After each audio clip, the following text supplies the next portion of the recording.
ফরিদপুর জেলার সদরপুর উপজেলার বিভিন্ন হাট বাজারে ইদানিং খেজুর গাছের রস বিক্রয়ের প্রতিযোগিতা চলছে। যেহেতু শীত, অপরদিকে পিঠা তৈরির উৎসব, রস ছাড়া পিঠা তৈরির উৎসব আনন্দ মেটেই না। এই কারণে ক্রেতার রসের চাহিদা থাকার ফলে বাজারে রস বিক্রয়ের প্রতিযোগিতা চলছে। তবে এই রসের ভেতর নিপা ভাইরাস যাতে না থাকে এবং বাদুড় যাতে না খায় সেদিকে গাছে অবশ্যই একান্তভাবে বানা দেওয়া উচিত সচেতন মহলের দাবি। বানা ছাড়া ভুলেও কাঁচা রস খাওয়া যাবে না। সকালে কাঁচা রস না খাওয়াটাই উত্তম। বিশেষ করে গাছেই বানানো না দেওয়ার ফলে বাদুড়ের আক্রমণের এই রসের ভেতর নিপা ভাইরাস থাকে। আগুনে জাল দেওয়া রসের মধ্যে নিপা ভাইরাস নেই।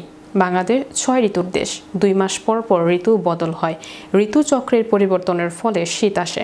হেমন্তের গোলা ভরা ধান, শীতের দিনে রসের মৌ মৌ গন্ধে মাতিয়ে তোলে গ্রাম বাংলা। অপরদিকে গ্রামগঞ্জে শুরু হয় ঢেকিতে চাউল কোটা, জামাইজন ও আত্মীয় স্বজন আমন্ত্রণের সাড়া মেলে। তাই তো শীতের মাঝে খেজুর গাছের রস বিক্রয়ের শীতকালীন প্রতিযোগিতা শুরু হয় হাট বাজারে। গ্রাম বাংলার ঐতিহাসিক ৬ ঋতুর চক্রের মিলন মেলা শুরু হয় এই শীতে।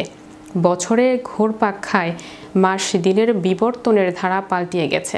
এসেছে নতুন ধরনের নিয়ম। আগে মানুষ গাছের বাড়ি গিয়ে রস ক্রয় করত, এখন সেই রস বাজারে বিক্রয় হচ্ছে। এক খোপা বা পাতিল ৪০০ থেকে ৫০০ টাকা, প্রতি লিটার ১০০ টাকা বিক্রয় হচ্ছে।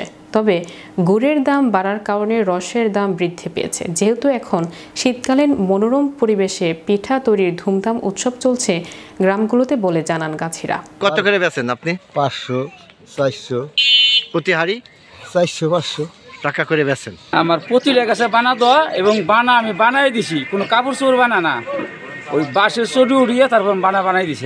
যাতে বাদুর না বসতে পারে। একবার আড়ি সেরা দেখা তাড়াতাড়ি ফাঁকে থাকে আমার বানাটারও একবার পুরিয়া গাছের খলপট এবং আড়ি সহ ঘিরে দিছি আমি।